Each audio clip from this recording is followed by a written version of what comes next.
What's going on, guys? So right off the bat, I just wanted to say that today's video isn't for everyone, especially if you're someone who's already pretty involved in the competitive scene. I'm sorry about that, but this is also a video that I've wanted to make for quite a while now, and I'm hoping that it can really help some of you get involved in one of the most awesome parts of TF2. So today we're going to be looking at competitive TF2, and I'm going to give you a super brief overview of the various game modes so you can decide which one best suits you, and then go into how you can actually start playing your first competitive matches, and then later on how you can actually join a proper team. What I won't be doing today is giving you tips for each individual class and each individual mode. There are a ton of those guides out there already, and they're made by much better players than me. Now, a quick little disclaimer before we start. Just like any other community out there, competitive TF2's got its fair share of people who are, simply put, dickheads, and they're going to go out of their way to try and ruin your day, call you a terrible player, and might discourage you from continuing to play competitive. But for every bad person out there, there are 10 good ones, and the TF2 competitive community is one of the most dedicated and close-knit groups out there.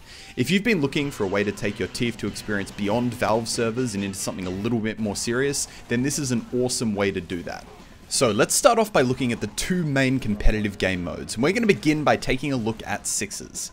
Sixes is probably seen as the more serious format for competitive TF2, and generally focuses on control points and Koth maps. As the name suggests, it's played in a 6 versus 6 format, and while there are no mandatory classes, the typical team lineup that's used is 2 soldiers, 2 scouts, 1 demo man, and a medic.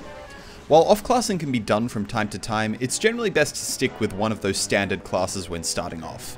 Don't try and play a full game of Sixes as the Pyro. It's also super important to know your role in the team, as you'll need to drastically change the way you play depending on your position.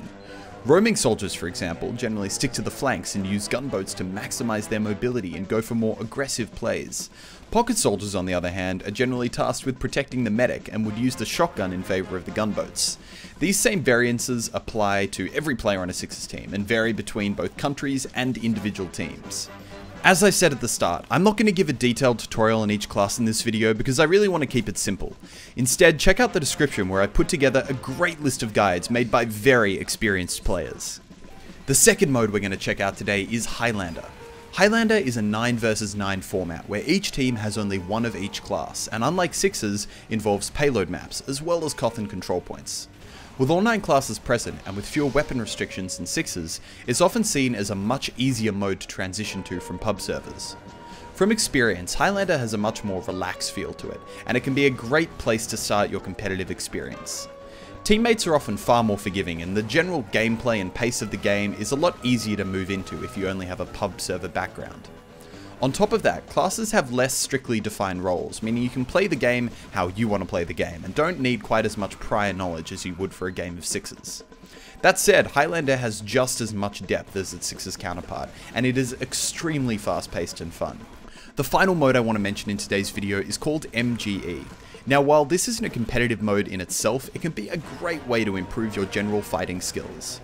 MGE will put you in a 1v1 arena against another player, where you fight to a maximum score of 20. Being a pro at 1 versus 1 by no means qualifies you as a great competitive player, but it's definitely a pretty important factor, and MGE can be a great place to refine your aim against other good players. To join an MGE server, simply go to your server browser, put MGE in the map section of the search, and look for a local server with people in it.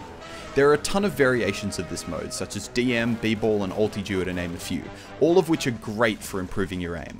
Now we're done explaining the modes, I'm going to show you the easiest ways to start jumping into competitive games, because the best way to improve is to just start playing. Now, when you're first starting off, you might not want to jump straight into a proper team, but instead gain some basic understanding and experience of whichever mode you'd like to play. One of the best places to do that is an awesome site called TF2 Center, which I'll link in the description. I'm not going to give a full explanation of how to use the site, as it already includes a great step-by-step guide on how to get started. Just follow the steps on the main page, and if you get stuck, check out Eckstein's video, which you can find at the top of the page. Once you've achieved a basic understanding of competitive and found your favorite team role, you might be interested in joining a proper team and entering leagues with them. This is where competitive gets really fun. Now, don't worry if you're not the best player, because there are skill divisions to fit everyone. The best way to join a team will depend on where you live in the world. Your local competitive scene will most likely have a forum where teams will post about open positions and you can post about needing a team. There are so many that I won't cover them in the video. Instead, I'll have a full list for all your local sites in the description down below. One final resource that can be great if you want to learn sixes are the North American Newbie Mixers. This group organises games between new players and involves pros to give feedback and really help you understand competitive. If you're looking for a more coached experience, then these newbie mixers are great.